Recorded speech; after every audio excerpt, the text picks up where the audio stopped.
Transporter une quantité gigantesque d'informations sous forme de signaux optiques est sans doute une des grandes révolutions technologiques du XXe siècle. En une seule seconde, chaque information que vous envoyez a le temps de faire 5 fois le tour de la Terre.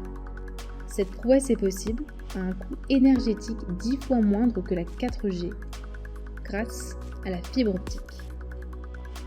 Mais, au bout du voyage, pour être lue et traitée par les circuits électroniques de nos téléphones et ordinateurs, cette information doit être convertie en signal électrique. Cette transformation, puis le traitement de l'information, est très gourmande en énergie, qui est surtout gaspillée par l'échauffement des kilomètres de microfils qui se trouvent au sein des calculateurs de nos appareils. L'idéal serait de pouvoir exploiter directement le signal lumineux venant de la fibre, mais ceci n'est pas encore possible. Le projet Dalley ambitionne le développement de calculateurs ou microprocesseurs, tout optiques, qui utiliseront la lumière et non l'électricité pour traiter l'information 1000 fois plus vite et sans échauffement des composants. Les microprocesseurs de Dalley réaliseront directement les calculs sans nécessiter une multitude de transistors électroniques connectés entre eux. Loin de connexion, c'est un gain de place et une moindre déperdition énergétique. Bonjour, je suis Éric Dujardin, chercheur au CNRS et coordinateur du projet Dalley. Toute information, qu'elle soit une image, une vidéo, un texte ou une voix, est encodée sous forme de 0 et de 1. Pour traiter ces données, au lieu de vastes circuits de transistors, Dalley utilise une seule microplaquette d'or reconfigurable. Elle reçoit l'information via des impulsions laser et renvoie le résultat sous forme d'intensité lumineuse. La forme de la plaquette et les propriétés des lasers définissent le type de calcul effectué. Notre premier prototype est une cavité d'or hexagonale de 60 nanomètres d'épaisseur, 2500 nanomètres de long et 1500 nanomètres de large. Pour la faire, nous combinons la chimie des cristaux d'or ultra fins et des techniques de nanofabrication précises. Here are the new crystalline gold pellets. How do you make them? I immediately close them on black basket. The substrates are immersed in the solution containing corn salt, and they are get activity certificate for standard days. I'm warming with their foundations to keep them RKP, and the black basket are actually network to keep the placket. Okay, so we can see with this electron microscope that they're very large. What are their sizes? With other estimate 150 microns, while keeping them at overlook in the range of km. So they are around 2000 times thinnest than quartz. The new platelets are large enough for a 1000 logic gate device on each, but how should we nanofabricate them?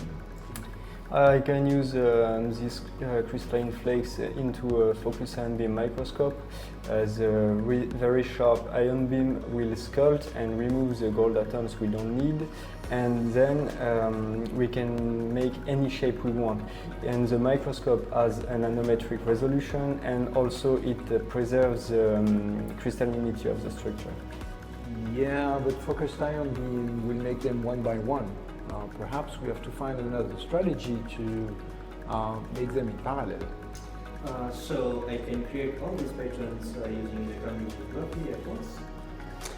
Yeah, and then we can use in parallel ion beam to test many different shapes at once.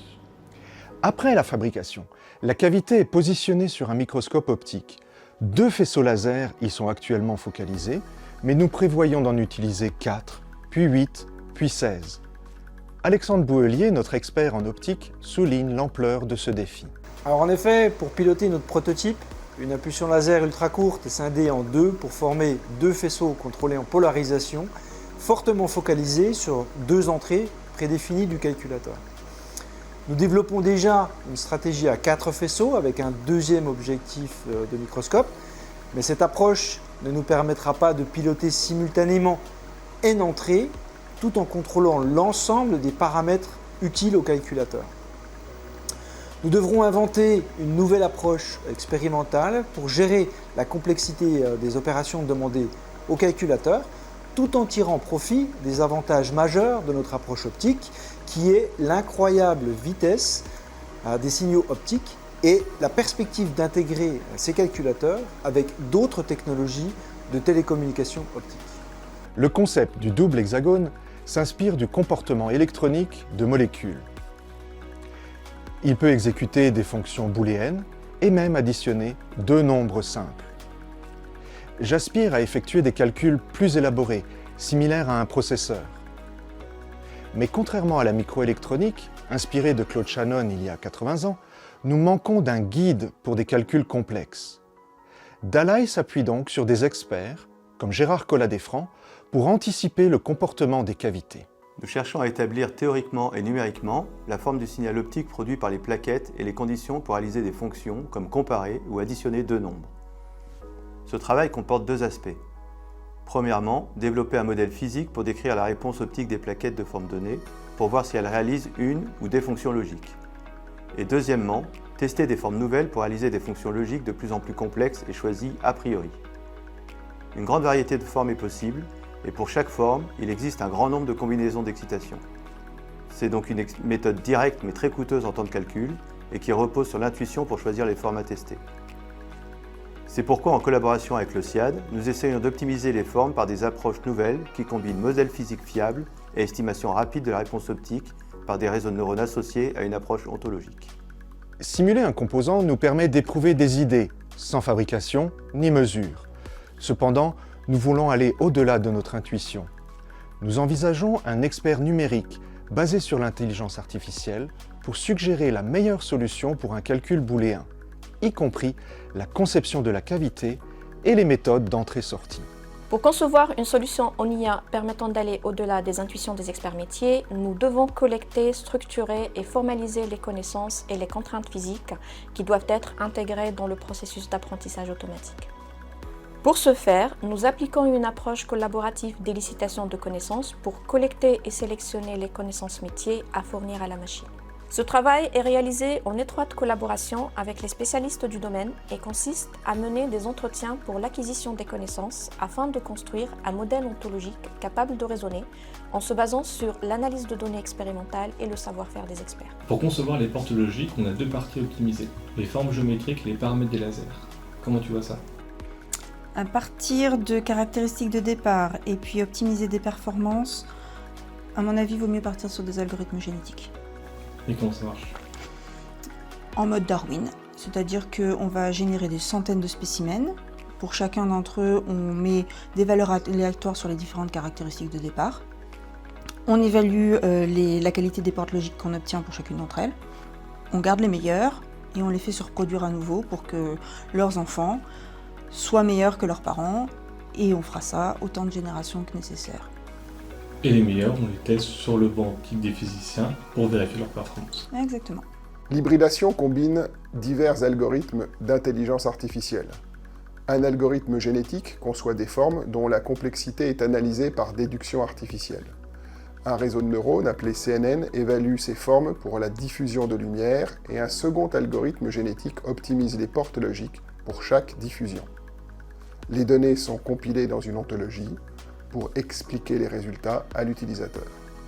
Notre expert numérique a suggéré des composants jusqu'à 3 fois plus efficaces que notre double hexagone initial. Ces designs, déjà fabriqués, seront testés grâce au microscope d'Alexandre Bouhelier. Parallèlement, l'expert planche sur un composant pour 2 x 2 bits, soit 4 faisceaux laser, dont le dispositif de test est en cours de construction. En combinant intelligence artificielle et test, nous améliorons constamment les calculateurs optiques et explorons les limites de cette innovation. Avec Dallai, le monde de la photonique a initié sa miniaturisation pour relever le défi du traitement de l'information optique. À cette échelle, 1 million de fois plus petite que le mètre, nos machines calculeront à la vitesse de la lumière.